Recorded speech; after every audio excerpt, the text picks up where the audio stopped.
Oke, sambil menunggu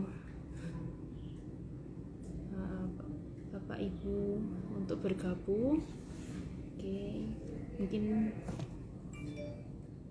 sambil saya buka terlebih dahulu. Assalamualaikum warahmatullahi wabarakatuh. Selamat pagi Bapak Ibu yang sedang bergabung dalam acara Ngobrol Pintar RSI Aisyah Malang pada pagi hari ini dengan saya Dr. Yulia Nugrahanitya yang akan mengisi pada pagi hari ini, dan tentu saja saya beserta narasumber yang sangat luar biasa. Mungkin sambil saya undang terlebih dahulu.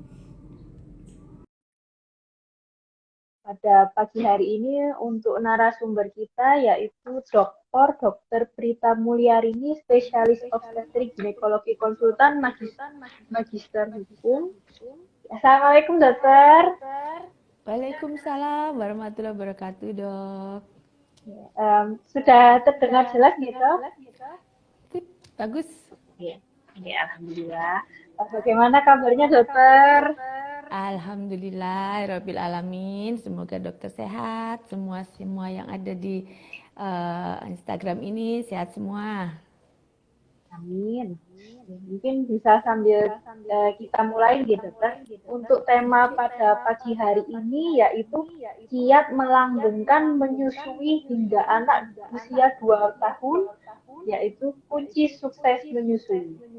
Mungkin untuk Bapak Ibu, terutama bunda-bunda yang sedang menonton, kalau mau bertanya silakan langsung mengetik di kolom komentar kita. Insya Allah akan saya bacakan satu persatu. Mungkin bisa kita mulai gitu, dokter ya. Oke. Mungkin bisa kira-kira ini kan mengenai menyusui hingga anak usia 2 tahun.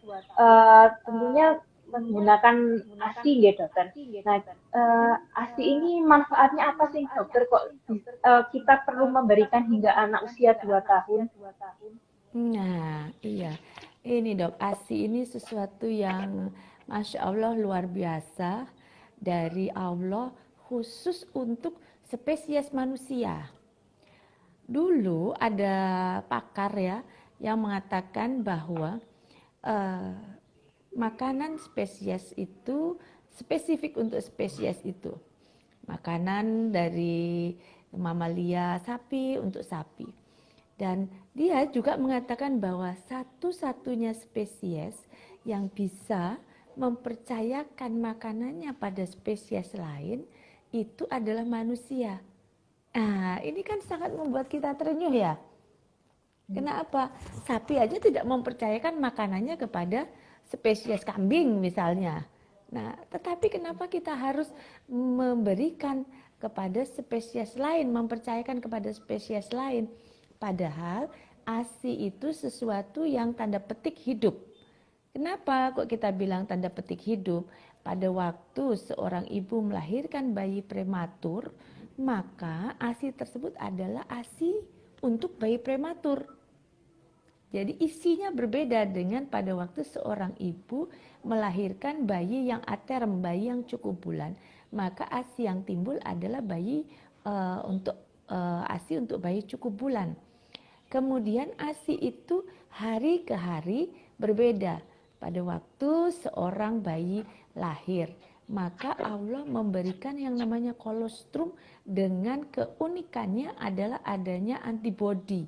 Di mana dia baru keluar ke dunia, dia tidak tahu bahaya yang bisa menyerang COVID dan sebagainya, maka Allah menurunkan antibodi. Oleh karena itu hanya sedikit yang diperlukan di kolostrum itu. Dan Allah memberikan bahwasanya seorang bayi aterm cukup bulan itu mempunyai brown fat, lemak brown yang bisa membuat dia tahan hidup sampai sekitar 2 hari walaupun dengan kolostrum yang dikit. Memang Allah sengaja tidak memberikan langsung banyak. Karena apa? Kemudian Allah akan memberikan ASI transisi. ASI transisi itu sampai sekitar 2 minggu Nah, ASI transisi ini memberikan kesempatan kepada usus anak bayi untuk beradaptasi. Nah, disinilah fungsi dari lemaknya yang berbeda, karbohidratnya yang berbeda, kemudian dia gampang diserap dan tak kalah pentingnya mengandung Fe, mengandung zat besi. Nah, kemudian pada waktu setelah lebih dari 14 hari, Allah mengeluarkan dari tubuh perempuan itu adalah ASI matur. Nah, semuanya mempunyai kekhasan masing-masing. Jadi sungguh luar biasa. Jadi kemanfaatan buat bayi itu, kemanfaatan buat ibu pada awal dia membuat kontraksi rahim baik. Sehingga seorang ibu akan terhindar dari perdarahan pasca persalinan. Kemudian Allah juga memberikan kesempatan pada ibu itu untuk melangsingkan diri kembali. Dalam artian walaupun ibu tersebut tidak usah bersusah payah diet, tetapi dengan memberikan ASI on demand sesuai kebutuhan bayi, maka ibu tersebut akan langsing sendiri, ya. Kemudian tak kalah pentingnya lagi, ini adalah pahala di dunianya adalah mencegah kanker payudara dan kanker ovarium atau kanker indung telur. Jadi luar biasa. Untuk ayah sendiri apa? Jelas ekonomi menjadi lebih baik. Kemudian kalau bepergian nggak usah bawa termos, bawa pemanas apa, nggak usah botol-botol, tidak usah. Jadi kan keluarga gampang mau kemana-mana.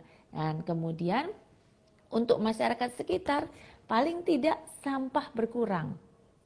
Nah, sampah kaleng yang itu sulit untuk dikelola, dan untuk negara sendiri devisa untuk import dari berbagai susu yang sekarang jelas makin lama makin mahal dan mengeluarkan uang negara secara tidak sadar, uang kita yang keluar adalah uang negara yang keluar kan.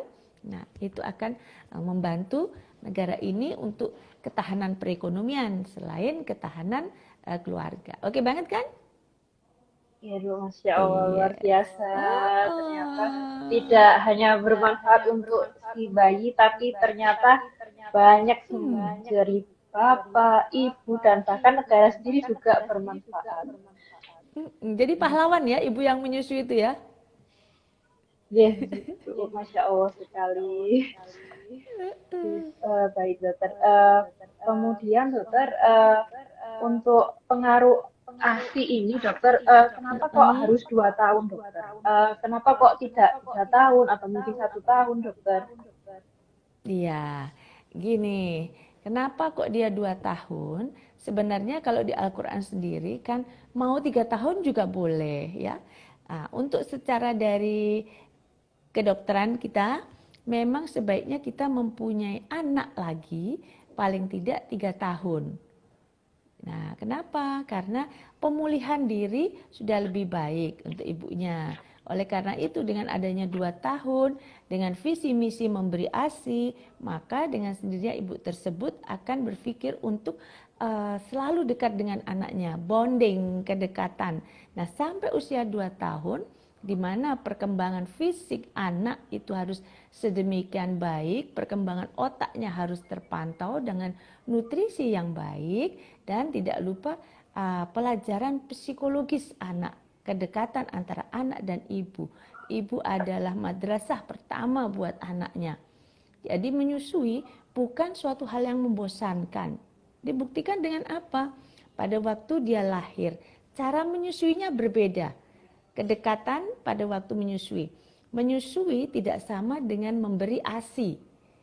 Kalau memberi ASI kita bisa pumping, memerah kemudian kita beri. Tetapi menyusui dimulai dari inisiasi menyusu dini itu harus ada skin to skin.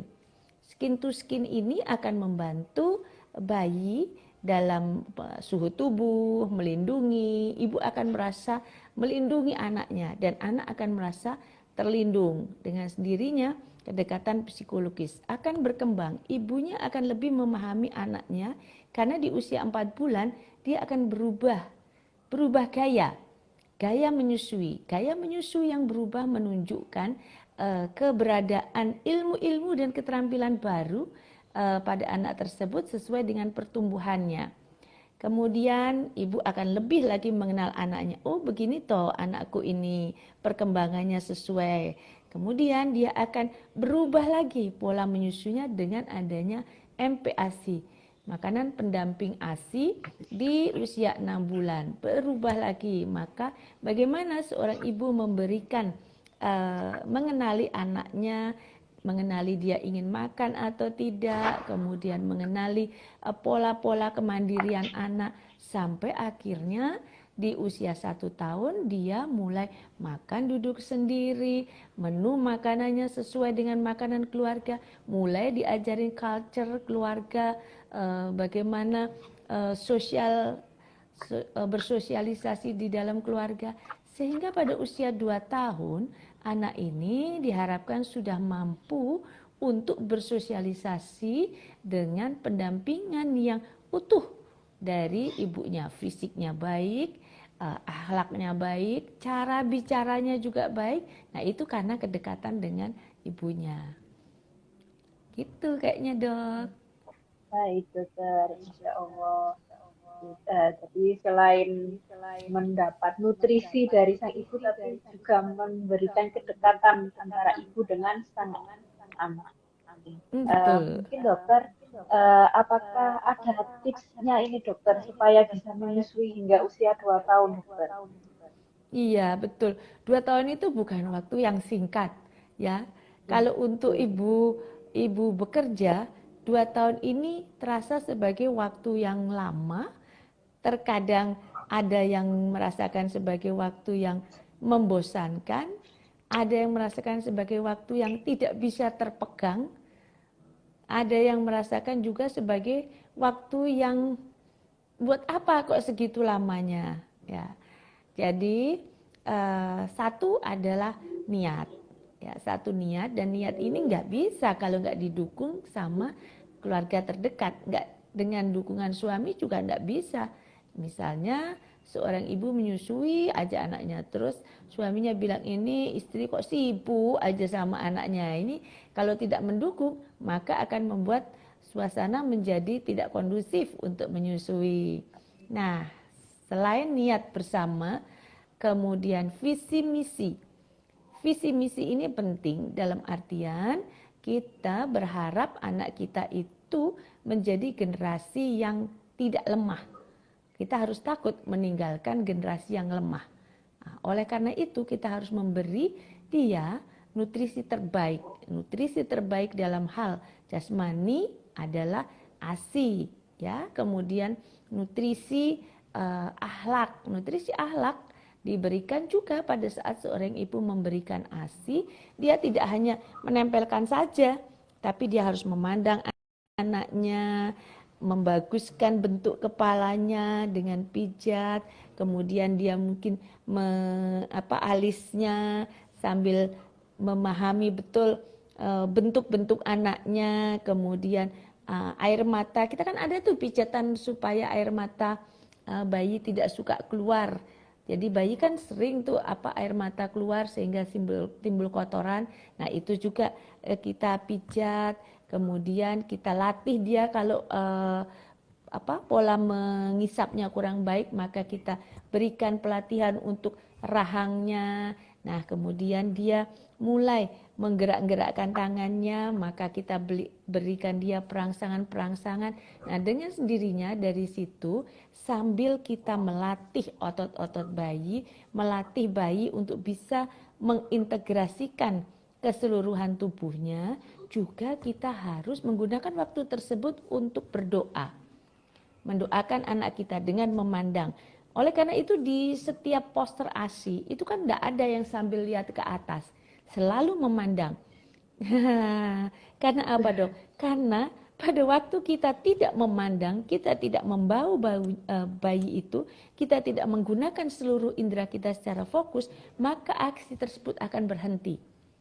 Ini sesuai dengan fisiologi keluarnya ASI. Rangsangan oksitosin, kemudian rangsangan prolaktin harus dengan memandang, harus dengan skin to skin. Ya, pada waktu awal ASI terbentuk karena hormon. tetapi pada waktu berikutnya autokrin. Jadi harus lewat penghisapan, harus lewat kulit. Nah, kalau tidak ada itu maka akan berkurang dan bentuk ASI itu seperti dawet ya. Atasnya jernih, kemudian setengah jernih, kemudian kental. Nah, jika kita memberikan ASI sesuai dengan waktunya, maka semua jenis tiga-tiganya tersebut akan terminum oleh bayi. Tapi kalau kita terburu-buru, maka bayi hanya minum yang putihnya, yang cairannya saja. Oleh karena itu, kok ada ya memberi ASI tapi kok stunting? Karena dia hanya minum atasnya saja, kurang waktu untuk pemberian ASI-nya. Ya, oleh karena itu ASI itu memang harus dipahamkan tekniknya. Ya, kemudian yang ketiga adalah jangan lupa bahwasanya ASI hanya mencukupi untuk 6 bulan. Dia harus mendapatkan makanan pendamping ASI. Salah satu yang membuat stunting adalah dimulai pada waktu 1. Inisiasi menyusui dini tidak berhasil. 2. 3 bulan pertama, 3 bulan pada waktu anak mulai berganti gaya di 4 bulan. Dan ketiga adalah pada waktu MPASI tidak berhasil. MPASI itu bisa berhasil kalau dia kebersihannya oke, pemilihan bahannya oke, kemudian pemrosesannya oke, kemudian cara memberi makannya oke. Dan keempat adalah pada waktu 1 tahun di mana bayi mulai makan makanan keluarga. Nah, keempat ini harus bersama-sama. Apakah ASI bisa diberikan pada waktu anak MPASI, misalnya ibunya udah masih banyak ASInya, boleh. Jadi makanan MPASI bisa diolah dari ASI sendiri. Ya, jadi misalnya bubur susu. Bubur susu, susunya masih tetap dari ASI, itu bisa. Jadi yang penting adalah berikutnya adalah teknik. Ya, teknik keterampilan mengolah itu berdasarkan knowledge. Oleh karena itu kita harus bergabung terus dok dengan teman-teman yang sudah berkecimpung di dalam perasian ini dan yang suka masak dok. Oke, baik dok. Kita tetap harus update tentunya ya dok ya, update ilmu dan mengenai empati yang terbaru seperti apa gitu ya dok ya. Betul, perempuan itu harus pintar. Mungkin sambil saya bacakan ada beberapa pertanyaan dokter. Oke dok. Bagaimana jika dengan berbagai alasan seperti ASI keluar sedikit, anak tidak mau menyusui sehingga ASI yang diberikan tidak bisa eksklusif, harus dicampur sufor bayi dengan usia 6 bulan awal ya dok? Oke, sufor sebaiknya tidak diberikan pada waktu bayi kurang dari 6 bulan. Ya. Jika ada keluhan, ASI-nya keluar sedikit.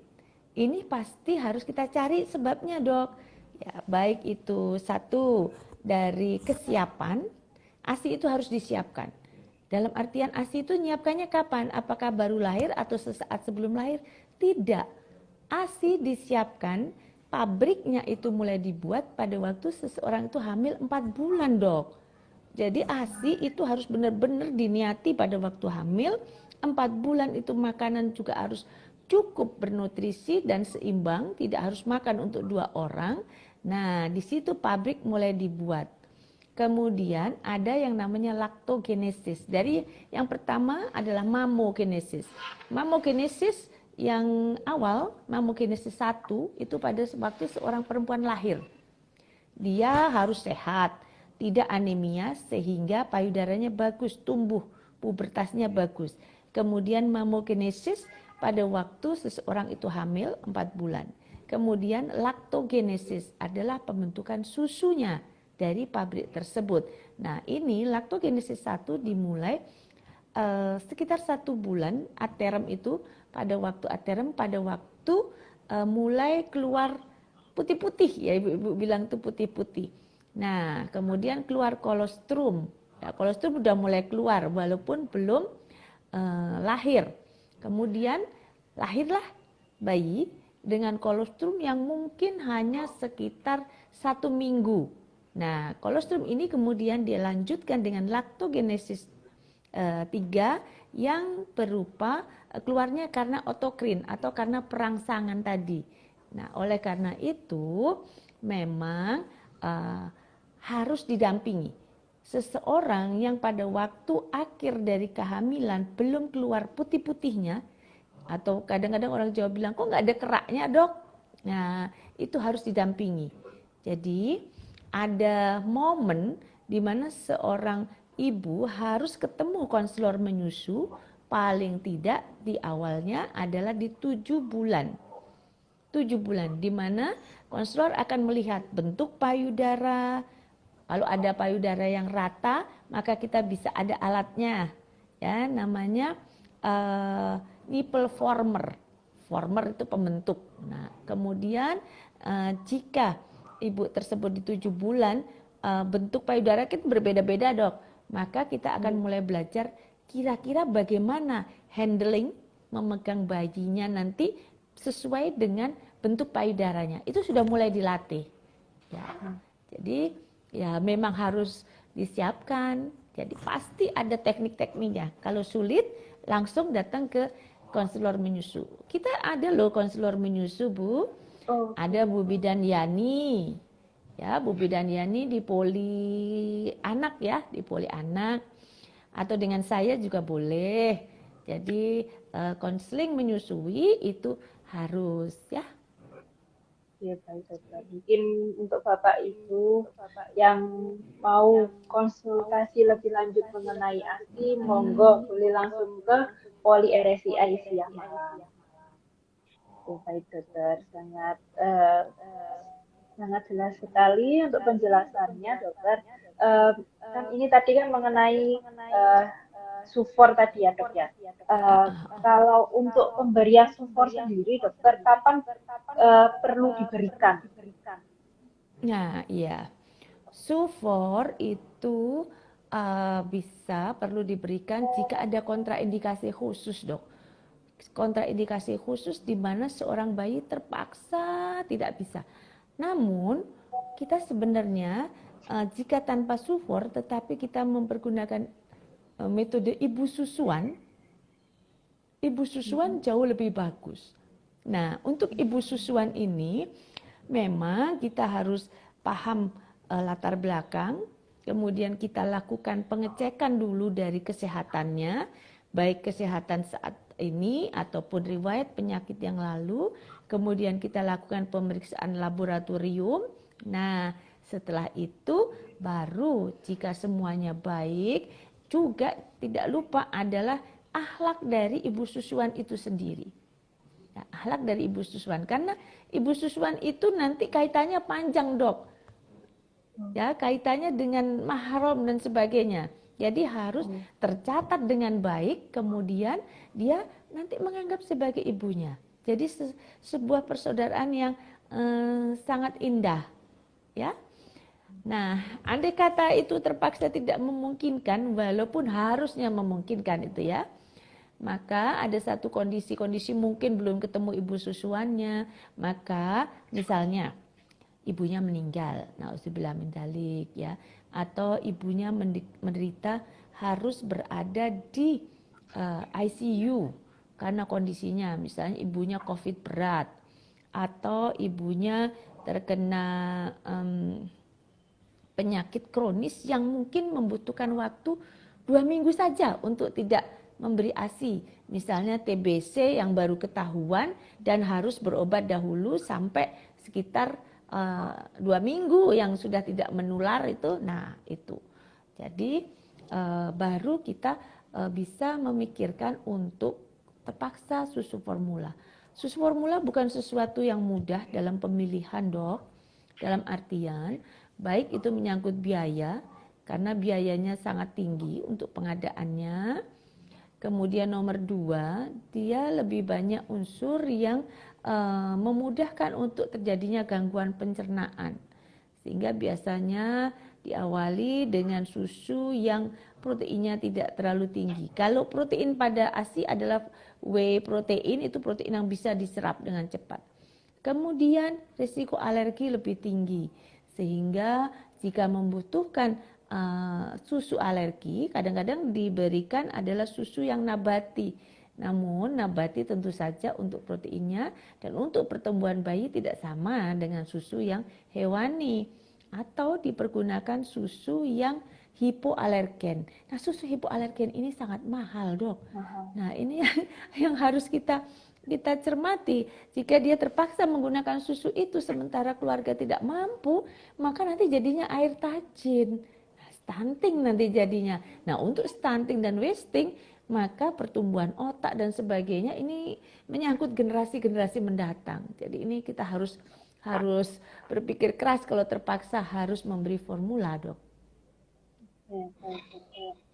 Jadi jangan langsung memberikan support sebisa mungkin, tetap ASI nggih, Bunda-bunda. Ya, Dok.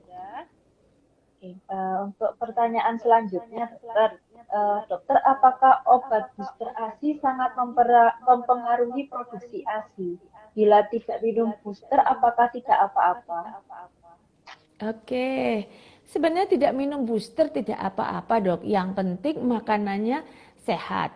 Dalam artian begini, pada waktu seorang itu memberi ASI, dia mempergunakan tenaganya untuk berbagai macam kegiatan. Satu, mengurus anak. Kemudian dia juga mempergunakan energinya dan harus mengeluarkan nutrisi untuk bayinya. Sehingga dia harus menggunakan menu yang sehat dalam artian makronutrien cukup. Makronutrien itu karbohidratnya bisa berupa nasi, bisa berupa padi-padian, bisa berupa kentang, bisa berupa roti. Kemudian dia juga harus mempunyai protein yang cukup, baik itu protein nabati maupun hewani, dan bervariasi. Kenapa kok harus bervariasi? Karena pasti jenis proteinnya berbeda-beda. Kemudian dia juga harus ada lemak. Jangan lupa ibu-ibu jangan terlalu takut sama lemak ya. Jadi semua maunya nggak ada lemaknya. Namun tentu saja lemak yang bagus, nggak terus bergajih-gajih gitu, tidak. Ya, kemudian jangan lupa karbohidrat, protein, lemak, dan ada mikronutrien. Mikronutrien di sini bisa vitamin dan mineral. Vitamin dan mineral dapatnya dari mana? Terdekat adalah buah-buahan. Nah, buah-buahan ini selain mengandung vitamin dan mineral, dia juga mengandung cairan yang sangat bermanfaat untuk terjadinya produksi ASI. Dan penambahan zat besi bisa ibu-ibu ambil dari sayuran hijau tua. Nah, cukup lengkap, air banyak, ya. Itu, Dok.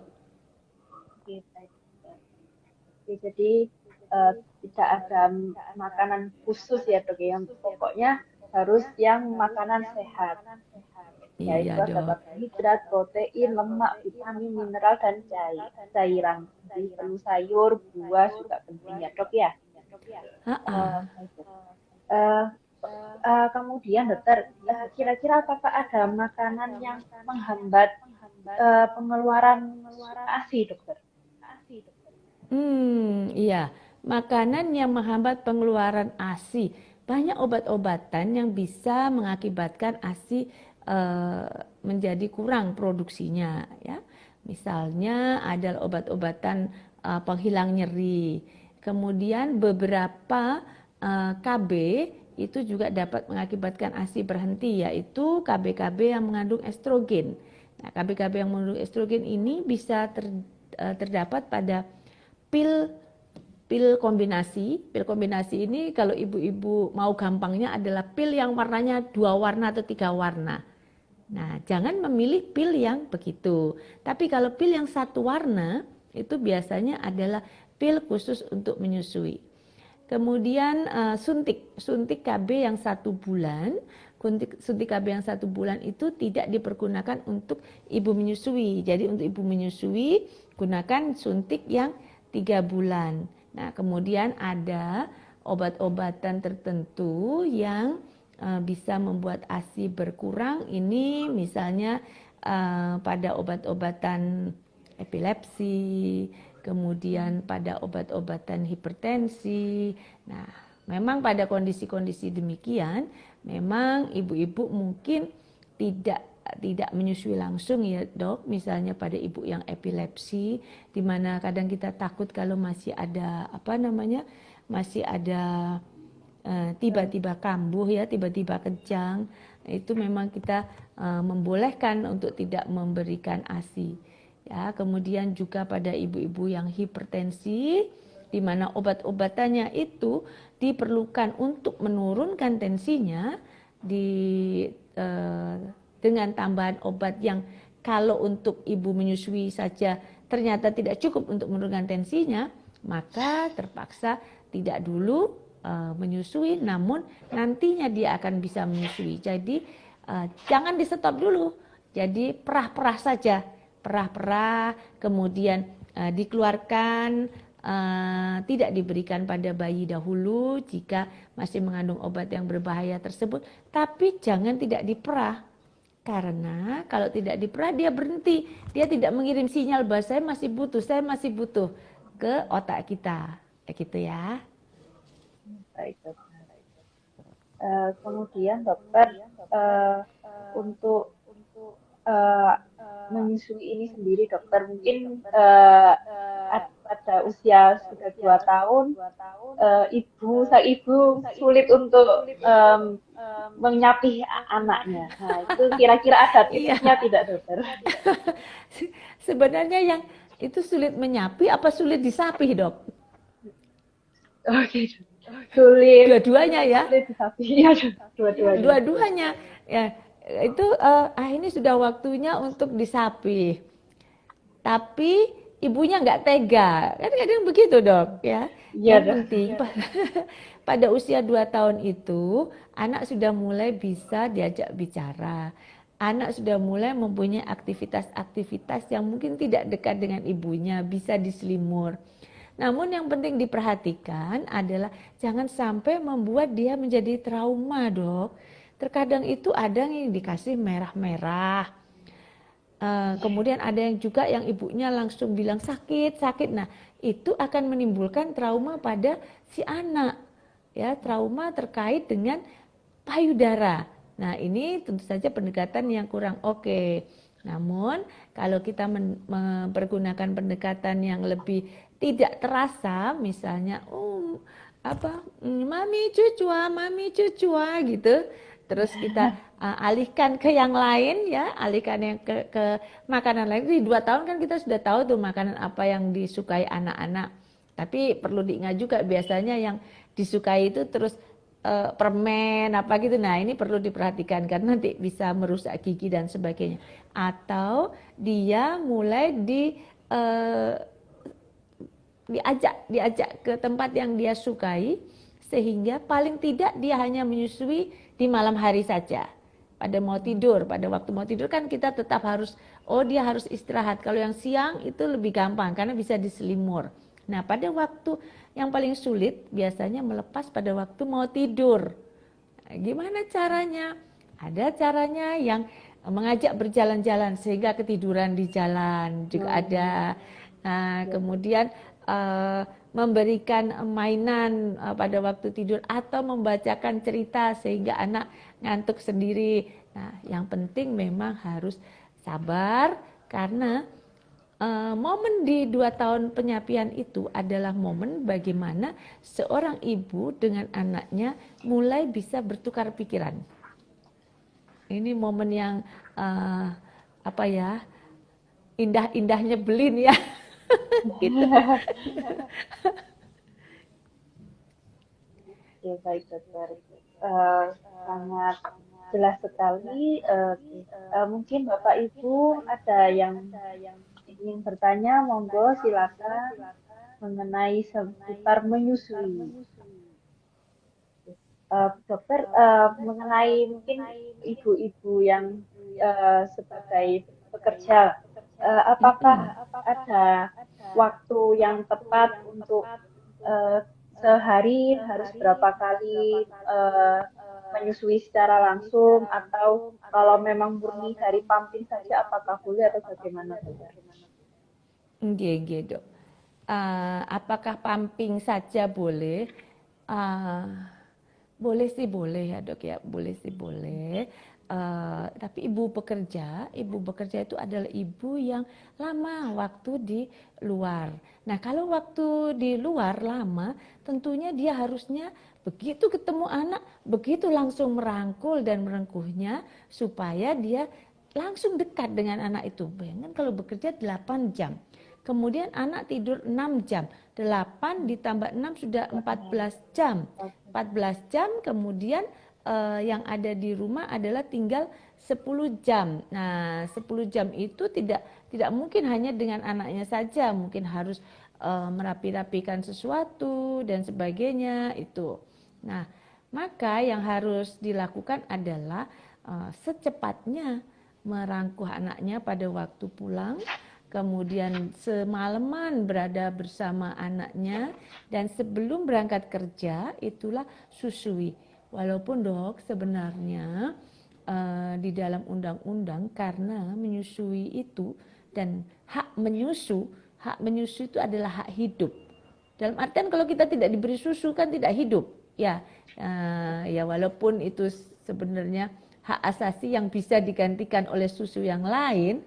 Nah, tetapi karena dia lebih menyehatkan, maka dapat dianggap sebagai hak asasi. Nah, untuk hak asasi ini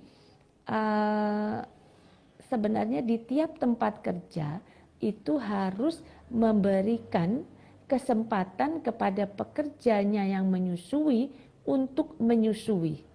Jadi harus menyediakan waktu dan tempat untuk menyusui. Nah, sebenarnya di dalam undang-undang tersebut kata-katanya adalah menyusui dok, bukan memberi susu. Nah, kalau memberi susu adalah dia pumping, kemudian mau kirim mau apa terserah. Tetapi menyusui itu ketemu yang menyusu dan yang disusui. Nah, memang sih sebaiknya pabrik-pabrik besar itu mempunyai semacam daycare untuk anak-anak dari ibu-ibu karyawati yang menyusui. Nah, ini memang sedang dipertimbangkan. Walaupun tidak ada daycare itu, maka mulai muncul inisiatif untuk membuat undang-undang yang terkait dengan 6 bulan. 6 bulan cutinya. Namun dok, permasalahannya adalah ibu-ibu ini sangat senang mengambil cuti setelah melahirkan tanpa memikirkan adanya laktogenesis yang harus ada pada waktu pembentukan kolostrum. ASI itu adalah dia tanda petik tidak mau dimadu ya. Jadi dia itu kita harus fokus untuk mengeluarkan dia itu. Itu dok. Oke, baik dokter. Jadi seperti itu bunda-bunda. Tapi memang sekarang sudah banyak yang ada tempat khusus pojok laktasi ya dokter ya. Di mall pun juga sekarang sudah ada ya dokter. Betul dok. Itu sangat membantu untuk ibu-ibu untuk mengajak anaknya dan memberi kesempatan untuk menyusui secara lebih luas ya. Ini tadi ada pertanyaan dokter. Ini pertanyaannya begini dok. Kalau tanya soal bukan menyusui boleh? Soal apa tuh? Mungkin bisa lebih dijelaskan lagi ya atas nama Ibu Aurinda, mungkin mau menanyai soal apa ini ya. Mungkin kalau tidak terlalu jauh mungkin bisa kita jawab dari materinya. Mungkin sambil menunggu. Oke, monggo Bapak Ibu kalau ada yang mau bertanya lagi. Sebenarnya menyusui ini topiknya dok, asik dok. Bisa dari bisa kita lihat dari segala sisi ya. Termasuk Ya, sisi bagaimana sih ngajak ngobrol suami supaya mendukung kemudian mungkin ada permasalahan dengan eyang, ya eyang itu kan paling nggak tega tuh kalau dengar cucunya nangis tuh langsung, aduh, sudah harus aja susu formula aja gak cukup, ibu susu gak cukup, waduh itu. Nah kalau ada yang begitu, ibu-ibu diajak mertuanya ke konselor menyusui, ya. Jadi supaya oh iya memang harus gitu. Anak tuh boleh loh dok nangis kan? Boleh, dia kan olahraga ya. Iya. Mungkin selain ASI juga biasanya kalau tentang empati dokter, mungkin juga seringnya antara ibu dan mungkin kan karena orang tua kan lebih senior mungkin merasa lebih paham, tapi mungkin tidak tahu untuk update yang terbaru, mungkin kadang ada yang kurang cocok seperti itu ya dokter ya. Betul, betul. Ilmu tentang MPASI ini berkembang dengan sangat cepat, dok. Seiring dengan perkembangan dari nutrisi, di mana kan sekarang kita banyak juga dok spesialis nutrisi ya, selain ahli gizi, dokter spesialis nutrisi itu ada. Bagaimana cara mengolah makanan, kemudian perkembangan dari alat-alat alat-alat untuk membuat MPASI itu kan sangat banyak ya. Kalau dulu cuma di cemet-cemet gitu aja, sekarang kan juga ada alatnya yang walaupun seperti blender tapi gizinya tetap ada. Jadi sangat iya, jadi waduh mau metode apa aja bisa. Dan ada penelitiannya dok begini, bahwasanya pendapatan seseorang itu tidak membuat seseorang itu harus tidak bisa untuk memberi makan anaknya dengan baik. Jadi itu adalah penelitian dari jurnal review dari jurnal review. Jadi kalau jurnal review itu kan dari banyak jurnal dijadikan satu. Bahwasanya sampai pada kesimpulan bahwa negara miskin itu dapat memberikan MPASI yang baik juga buat warga negaranya. Karena apa? Kalau dipikir memang Allah itu memberikan tanaman dan sebagainya itu di sekitar tiap orang yang harusnya dapat dimanfaatkan. Apalagi tanah kita kan tanah surga ya dok ya. Tongkat kayu dan batu jadi tanaman. Nah, bercocok tanam ya. Iya dokter. Sebenarnya mudah sekali untuk bahannya dan tidak mahal ya dokter ya. Tidak mahal, tidak harus beli-beli, tidak harus kiwi, tidak harus almond ya. Apa aja bisa itu. Mungkin sudah hampir 1 jam tidak terasa ya dokter ya. Iya dok. Mungkin apa ada yang mau ditambahkan dokter mengenai baik. Iya. Tambahannya cuman mari kita semangat sama-sama menciptakan generasi mendatang yang jauh lebih baik, jauh lebih sehat, jauh lebih pintar, jauh lebih menyayangi orang tuanya dengan cara kita memberikan ASI secara langsung. Nah, itu aja dok. Semua ada tekniknya. Sekarang itu semua perkembangan ilmu itu ada tekniknya. Jangan takut untuk ke rumah sakit. Ya, oke itu aja dok. Terima kasih. Baik dokter, terima kasih banyak dan tentu saja perlu dukungan selain dari ibu sendiri, tapi juga tentunya sang ayah juga sangat dibutuhkan. Betul betul. Mungkin kalau Bapak Ibu mau menanyakan lebih lanjut, mungkin bisa langsung ke Poli KIA atau ke konselor ASI di RSI Aisyah Malang, bisa dengan Dokter Prita dan juga ada di Yani. Monggo kalau mau lebih paham lagi mengenai menyusui dan supaya sukses selama 2 tahun.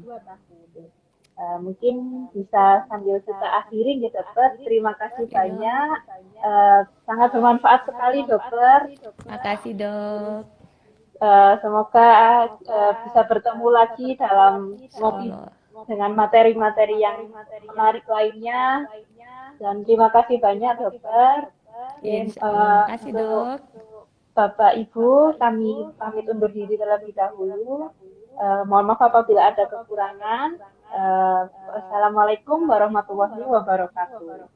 Waalaikumsalam wabarakatuh. Ya, terima kasih dokter. Terima kasih. Assalamualaikum. Waalaikumsalam.